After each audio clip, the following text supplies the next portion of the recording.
राजकारणामध्ये कुणी कुणाचा मित्र नसतो आणि कुणी कुणाचा सगळा सोयरा नसतो. राजकारण हे कुठल्या दिशेनं सध्या जात आहे महाराष्ट्रामध्ये हे कळायला मार्ग नाही. बघा, आता आपण आज दोन गोष्टी बघणार आहोत. त्या दोन्ही गोष्टी परस्पर विरोधी आणि परस्पर विचार करणारे आहेत.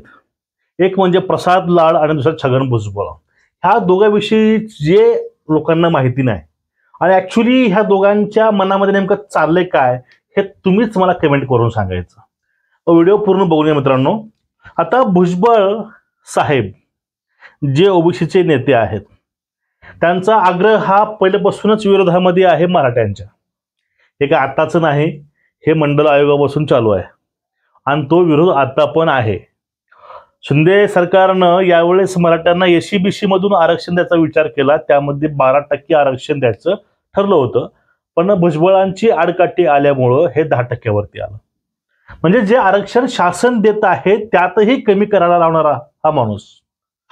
आपण आज कुठल्या धर्माविषयी काही बोलत नाही, एक नैतिकता म्हणून आजचा व्हिडिओ बनवतोय. आणि त्यानंतर एक आता खुद्द खुलासा केलेला आहे भुजबळ साहेबांनी. मी ह्या गोष्टीची पुष्टी करत नाही.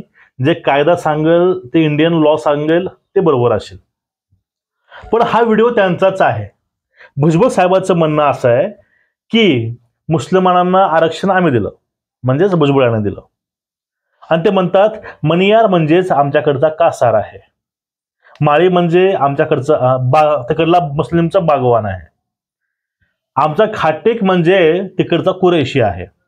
आम्ही यांना ओबीसी मध्ये घेतलं कारण ह्या मुळात जे जाती हिंदू जाती आहेत, मणियार, माळी, कासार, माळी आणि खाटीक हे हिंदू मधील आहेत आणि तशा जाती मुस्लिम मध्ये होत्या, आम्ही त्याला आरक्षण दिलं हे असं म्हणतात. मग मला फक्त एकच प्रश्न आहे भुजबळ साहेबांना. तो प्रश्न असा आहे, जर बागवान माळी बागवान असू शकतो, कासार मण्यार असू शकतात, खाटेक कुरेशी असू शकतात, मग जो आपला मराठवाडा आहे आणि विदर्भ आहे, विदर्भातील मराठा हा कुणबी असू शकतो आणि आमच्याकडचाच असू शकत नाही. कारण काय?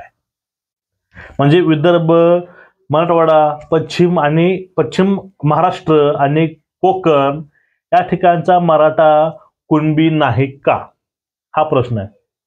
तुम्ही ज्यावेळेस बागवान, कुरेशी, मणियार तुम्ही यांना आरक्षण दिलं त्यावेळेस तुम्ही कोणते सर्वेक्षण केले होते आणि तुम्ही त्यांना कुठल्या आधारे तुम्ही त्यांना त्यामध्ये घेतलं?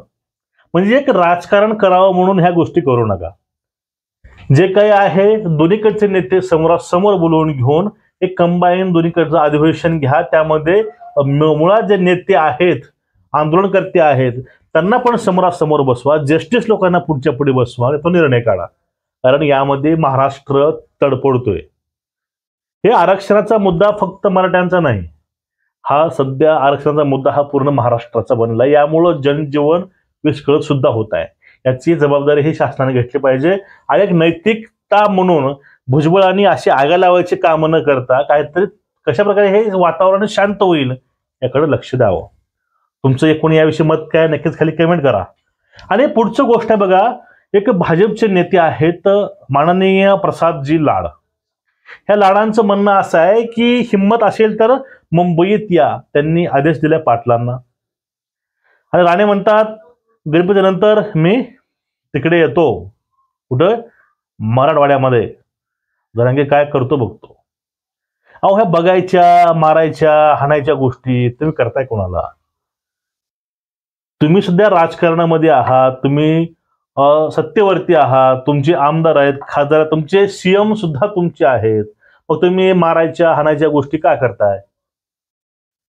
असाच महाराष्ट्र पेटवायचा आहे का?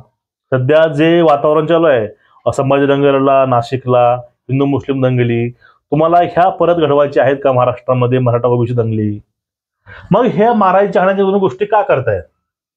फक्त मला एकच प्रश्न विचारायचा आहे. प्रसाद लाड साहेब आणि नारायण राणे साहेब हे मराठा लोक आहेत, आमदार आहेत भाजपचे.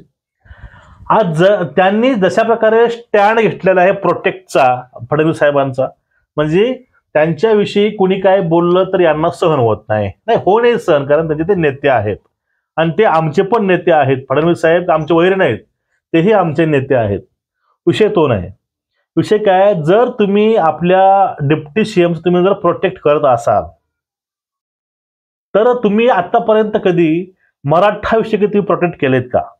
कुठे मराठा आंदोलन असतील किंवा मराठा विचार असेल, तुम्ही आतापर्यंत कधी म्हणलेत का एखाद्या वेळेस चला आपण एखाद्या वेळेस जॉईंट अधिवेशन घेऊन यांचा मुद्दा मार्गी लावू, की तुम्ही असं तगादा लावून धरलायत का?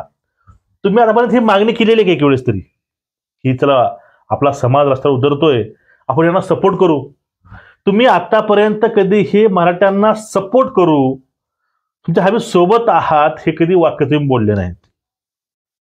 तुम्ही वक्तव्य करतात फक्त भडकावू, त्याने काही पाटील भडकले पाहिजे, दगली पेटलं पाहिजे, तुम्ही फक्त असे वक्तव्य करता, तुम्ही असं फक्त बोलत आहात.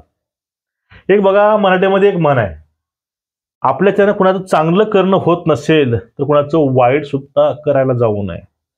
चुकीचं नाही, तुमच्यानं समाजाला सहकार्य होत नाही, मग तुम्ही यांना डोचतर नका. तुम्ही हे डोचाचं काम करताय, तुम्ही हे स्टॉप करा. आणि जरांगे पाटील हे एकटे नाही, त्यांच्या पाठीमागे पूर्ण समाज आहे महाराष्ट्रामधील. आणि तुम्ही गोष्टी करतात, हिम्मत असेल तर मुंबईला या. मुंबईला आले होते वाशीपर्यंत, मग त्यावेळेस तुम्ही वाशीमध्ये आलात पूर्ण मंत्रिमंडळ घेऊन, आणि निर्णय करून तुम्ही पाठीमागं परत लावलं आश्वासन देऊन अध्यादेश काढून. मग अजून हा समाज जर मुंबईला आला, तुम्हाला नेमकं साध्य करायचंय काय? तुमची सध्या सत्ता चालू आहे, तुम्ही सत्तेमध्ये आहात, तर तुम्हाला माहिती असताना, तुम्हाला याची पूर्वकल्पना असताना तुम्ही हे वक्तव्य करतायत, हिम्मत असेल तर मुंबईत या. ह्याचा अर्थ नेमका काय घ्यायचा? आणि नेमका याचा अर्थ काय? तुम्ही हिनवत आहात का तुम्ही धमकी देत आहात समाजाला, मुंबईला या बघतो असे? मुंबई या तुमची आहे, मुंबई आमची, मुंबई सर्वांची आहे. मुंबई महाराष्ट्रामधील एक मोठं शहर आणि राजधानी आहे. मुंबई ही भारतामध्ये आहे. मुंबई तुमची जागीर नाही, मुंबई ही पूर्ण महाराष्ट्राची, पूर्ण देशाची आहे. आणि त्यात तुम्ही हे बोलू शकत नाही मुंबईच्या दाखव, मुंबईत या. मुंबईत आलं होतं त्यावेळेचं वातावरण काय होतं तुम्ही बघितलेलं आहे. जर आता तर समाज हा मुंबईत आला परत, तर मुंबईत जनजीवन विस्कळीत होणार नाही का? त्यावेळेस कायदा आणि सुव्यवस्थेचा प्रश्न निर्माण होणार नाही का? मग या गोष्टीवरती कुठलाही नेता का नाही बोलत की लाडानं जे वाक्य बोलले ते वाक्य चुकीचं बोललेलं आहे? मुंबईला या ही धमकी आहे की आव्हान आहे, हा एक प्रश्न आहे. मुंबईला तर मराठा येईल तर त्यावेळेस कायदा सुव्यवस्था प्रश्न निर्माण होईल. मग त्याला रिस्पॉन्सिबल कोण आहे? लाडसाहेब आहेत की परत मराठा आहे? म्हणजे हिनवायची डिवचायची कामं हे नेहमीच होत राहिलेली आहेत. आणि मुळातच बघा, ह्या कारणामुळेच देवेंद्रजी टार्गेटला येत आहेत. कारण सरकारमध्ये भाजपचा जो नेता आहे मुख्य, ते फडणवीस साहेब आहेत. आणि त्यांच्यावरती बोलल्यानंतर ज्यावेळेस हे आमदार लोक उठतात, जागे होतात, आणि त्यावरती परत ते हल्ला बोलतात, मग अशा वेळेस नाईलाजानं मनोज जरांगे साहेब हे देवेंद्रजीवरती बोलतात. का शिंदे साहेबांविषयी काय बोलत नाहीत? ते पवारांविषयी का बोलत नाहीत? का बोलत नाहीत? त्यांचे आमदारही काय बोलत नाहीत, आणि ते स्वतः पण काही बोलत नाही यावरती. बघा, किती झाले का की अजित पवारच्या गटाने काही बोललंय, किंवा जे आपले शिंदे साहेब त्यांच्या गटाने बोलले? कोणच बोलत नाही या विषयावरती, फक्त भाजपचेच लोक बोलतात. यातनं असा एक समज पुढे येतो की हे सर्व फडणवीसाच्या संगम मतानं होतंय, त्यामध्ये त्यांचा सपोर्ट आहे. फक्त ह्या गोष्टी समोर येतात. आता मुंबईला परत मराठ्यांनी यायचं, 6 कोटी मराठा आहे, 1 कोटी मुंबईला येईल, त्यावेळेस मुंबईची अवस्था काय असेल? मग ही जे रिस्पॉन्सिबिलिटी आहे ती कुणाची आहे? मुंबईची आहे, या मुख्यमंत्र्यांची आहे, की पाटलांची आहे, की लाडांची आहे? हे त्यांनी स्पष्ट करावं. म्हणजे समाजामध्ये भांडणं लावणं, द्वेष पसरवणं, आक्रमक बयान करून दिवसाचा प्रयत्न करणं, त्यामुळं कुठं जास्त आक्रमक हे आंदोलन व्हावं, त्याला एक वेगळं रूप यावं, तुमच्या मनामध्ये हे चाललंय का? हा एक प्रश्न नागरिकांना पडतोय, भुजबळाविषयींचा आणि लाड विषयावरचा. तुमचं एकूणच याविषयी मत काय, नक्कीच खाली कळवा आम्हाला. आणि जे हे चाललंय, प्रकार चाललाय, नेमका प्रकार कसा चाललाय, तुमचं मत काय या विषयावरती, हे पण नक्कीच कळवा.